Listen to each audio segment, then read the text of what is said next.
बाहर। आप भला सोचिए, अपने लोग जो बाहर गए उस राज्य में काम कर रहे थे, लोगों की सेवा कर रहे थे और उसको इतना कष्ट हुआ, ये बड़ा दुखद है। इसलिए हम लोगों ने क्या कहा कि भाई किसी को मजबूरी में नहीं जाने देंगे, यहां पर उसके लिए कुछ काम करेंगे और वो सिलसिला हम लोगों ने शुरू कर दिया। देखते हैं मनरेगा में भी हो गया है। उसके अलावा अन्य जो हमारा 7 निश्चय से लेकर के जल जीवन हरियाली और अन्य जो सड़क का और दूसरे निर्माण का कार्य चल रहा, सब में, कृषि के क्षेत्र में, हर जगह किया गया। और उसके बाद उद्योग का भी हम नीति बना रहे हैं ताकि जिसको उद्योग लगाना उद्योग लगाए, यहां पर और लोगों को काम का मौका मिले। तो ये सब चीज हम लोग कर रहे हैं। और अब जो कोरोना 73,20,000 से अधिक लोग संक्रमित हुए हैं। 4,13,000 लोगों की मृत्यु हुई है दुनिया भर में। और अपने देश भारत में 2,76,583 लोग संक्रमित हुए हैं, जिसमें 7,745 लोगों की मृत्यु हुई है। और बिहार में अब कोरोना जितना पॉजिटिव पाया गया था, उनकी संख्या कुल मिला के अब तक हुई है 5,583 और कुल 33 लोगों की मृत्यु हुई है। और इसमें से अब तक 2,770 लोग संक्रमित मरीज ठीक हो गए हैं, घर जा चुके हैं। और अब 2,780 एक्टिव मामले। और एक बात जान लीजिए, 3 मई के बाद से जो बिहार से लोग के बाहर से लौटे हैं, बिहार के लोग, अन्य राज्यों से लौटने वाले लोगों में 3,950 व्यक्ति कोरोना पॉजिटिव पाए गए। 3,950 मतलब लगभग 4,000। समझ गए ना कि तो ज्यादा से ज्यादा लोग जो बाहर में फंसे थे और उनमें जो जांच किया जा रहा, उसी में ज्यादा पॉजिटिव मिल रहा है। लेकिन ये कोई नहीं जानता है कि किस प्रकार से आगे कोरोना वायरस की स्थिति रहेगी। तो दुनिया भर में है, संख्या बढ़ती ही जा रही है। आज जो रात का 9:30 बजे का फिगर था, उससे ज्यादा। लेकिन इसमें संक्रमित लोगों की भी संख्या, लेकिन ठीक होने की भी संख्या बढ़ी है। अब बाहर से आने वाले लोग अब बहुत कम बचे हैं क्वारंटाइन सेंटर में। 14 दिन पूरा होगा, वो चले जाएंगे। और एक बात जान लीजिए, सब लोगों के बीच में जानकारी होनी चाहिए। जो जागृति के लिए हम लोगों ने पंचायत स्तर तक के सारे अपने प्रतिनिधियों के साथ बातचीत की थी, राज्य सरकार की तरफ से एक एक बात किया।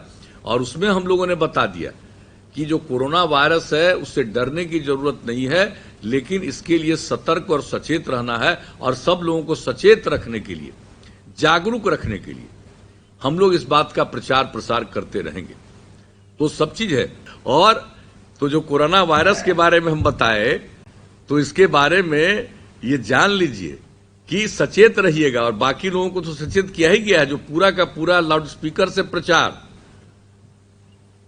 उसके बाद सब जगह इसका पोस्टर भी लगाया जा रहा है, अखबार में, रेडियो के माध्यम से, टेलीविजन के माध्यम से भी प्रचार, ये सब किया जा रहा है। लेकिन अब आप लोगों को भी हम सचेत करना चाहते हैं। और आप भी सब लोगों के बीच में आप इस बात को कहिएगा और जानकारी लीजिएगा कौन किस स्थिति में है, इसलिए उनको सुझाव दीजिएगा। इसमें अभी अब क्या है कोरोना वायरस में, अब एक काम खाली जान लीजिए कि अब जो ये लोग निकल जाएंगे, क्वारंटाइन सेंटर तो बंद हो जाएगा, लेकिन जो बीमार होंगे उनके संरक्षण के लिए और उनके इलाज के लिए और प्रबंध हम लोगों ने ज्यादा किया है। भले ही उतने लोग अभी पीड़ित नहीं है, लेकिन उससे ज्यादा लोगों का इंतजाम हम किए। उनके रखने के लिए हम लोग एक अलग आइसोलेशन सेंटर बनवाए हैं पूरे बिहार में, जगह जगह।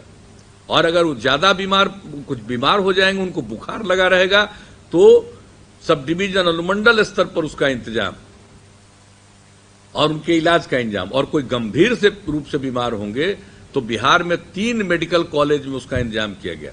पटना में नालंदा मेडिकल कॉलेज हॉस्पिटल, जो अपना गया का है वहां, भागलपुर का मेडिकल कॉलेज हॉस्पिटल, इन 3 जगहों पर इंतजाम किया गया है।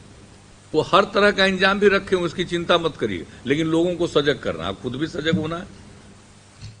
तो सजग होना है। अब लॉकडाउन खत्म हो गया, अब जाइए घूमिए। लेकिन एक बात ध्यान रखिएगा, ये जो हम बार बार बताए हैं शुरू में, मास्क रखिएगा। बाहर जा रहे हैं तो मास्क, देखिए हम लोग गमछा पहने हुए हैं, जैसे ही बाहर जाइए ये इस तरह से नाक और मुंह को ढक लीजिए। इस तरह से करिए। और दूसरा, कोरोना वायरस ये इससे बचने के लिए जो मास्क का प्रयोग किया जाता है, मास्क का प्रयोग करिए। और हर गांव में, हर घर में हम लोग परिवार को 4-4 दिलवा रहे हैं। शहर में भी इसका इंतजाम किया जा रहा है, जो गरीब तबके के लोग हैं। बाकी लोग तो ये साधारण चीज है, जीविका से लेकर चारों तरफ से मास्क का उत्पादन किया जा रहा है। तो इसका प्रयोग जरूर करिएगा। अकेले हैं तो कोई बात नहीं, लेकिन जैसे ही कहीं बाहर जाते हैं तो ये काम करना चाहिए। और दूसरा चीज, एक दूसरे के साथ थोड़ी दूरी बना करके रखना चाहिए। 2 गज की दूरी बना करके रखना चाहिए। और यहां पर देख लीजिए, हम लोग मीटिंग कर रहे हैं और कई हमारे साथी बैठे हुए हैं, तो हम लोग पर नजर दौड़ाइए, हम लोग 2 मीटर से ज्यादा दूरी पर है, तो एक एक चीज का अनुपालन करते हैं। तो आपको भी कहेंगे इस बात को सचेत रखिए। तीसरा, हाथ को धोते होते रहिए।